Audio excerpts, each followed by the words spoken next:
People keep asking if the game is abandoned and there won't be any new updates, but actually, that couldn't be further from the truth. I've been working very, very hard on a super large update, which will come out like soon.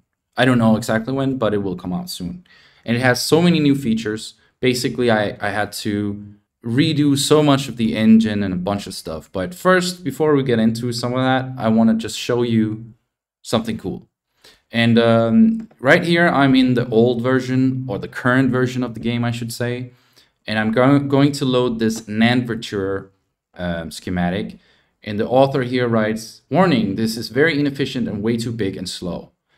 Let's look at that. So first of all, let's see how long it takes to load, right? So this loading speed is a problem because if you want to build large things, it starts to feel annoying to switch between schematics when things load that slow. I know for me personally, I really kind of have a mental block for opening images in Photoshop because it just loads so slow. But anyway, now I've loaded it and you can see the frame rate isn't great. And when I zoom out here, it just gets worse.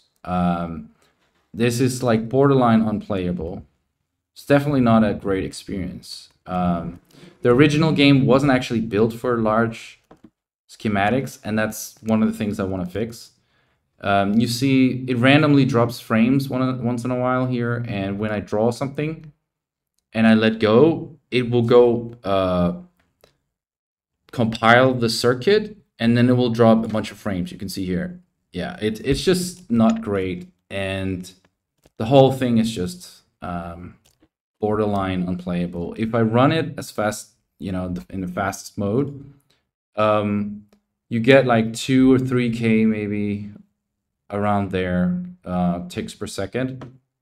And so this isn't super great. This is sort of the limit of what you can build now. Now let's contrast that with the new version. Here I'm in the new version of the game, and first of all, let's see how long it takes to load. That's pretty fast. I feel like that will make it way nicer to edit a bunch of larger schematics and custom components and so on. And second of all, I've included an FPS counter here, so you can see it runs at the 120 cap consistently, and it feels so much nicer to just scroll around like this. I made the zoom go out really far so you can see everything, and it just stays at 120. And when I draw a wire here, it doesn't drop frames. And when I simulate, you can see now it's more like 200K. So it's more than, I think it's like 100x faster. It will depend on the circuit, but way faster, way nicer experience. So the new patch, why has it taken so long to do? Well, I have actually spent like more than 6 months building a compiled language. And the point of this compiled language is to be able to simulate things way faster. So there are two things that goes into a circuit actually. There's of course all your components and your wires, but there's also the level code which determines what comes out of the input and is checked by the output. This code has to run every single tick, right? And so I don't want to have to interface between some external like Lua or something and then some highly optimized circuits.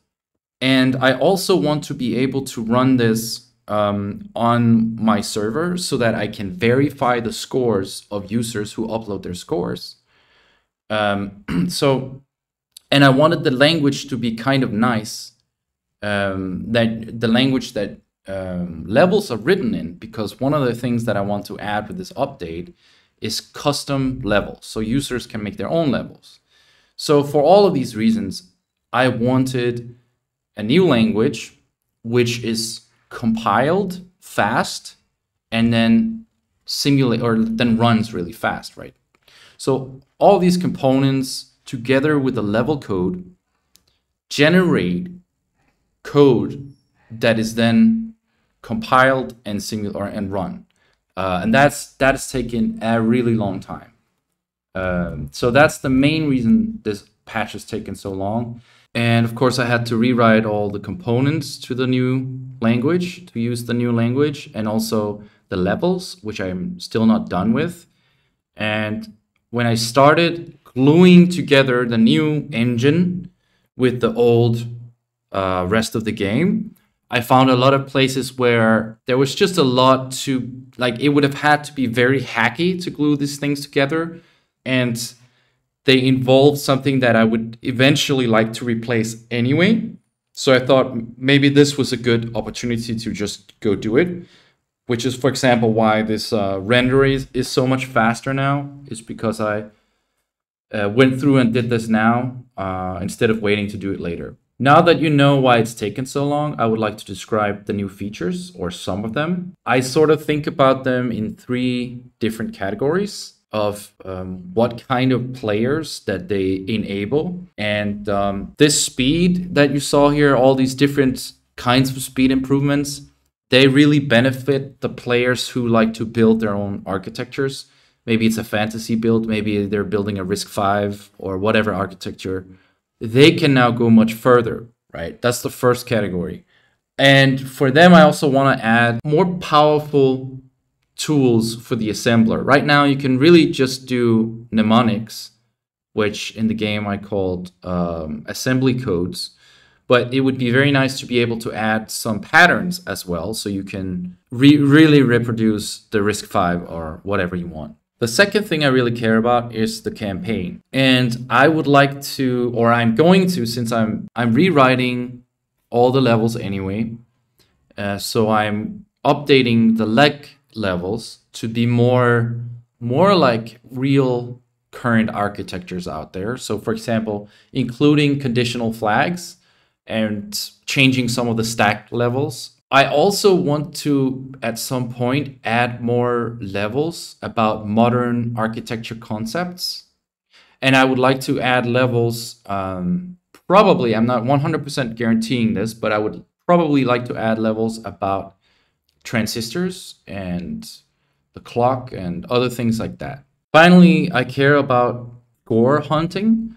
It will be really amazing for people who love to optimize their builds to have custom levels. So someone can create, for example, again, a RISC-V level, and everyone can compete on a global high score for who has the most efficient build. Especially when you add in transistors as well, that will be interesting, I think, because it changes scoring. And I want to have different kinds of scoring than what I have right now.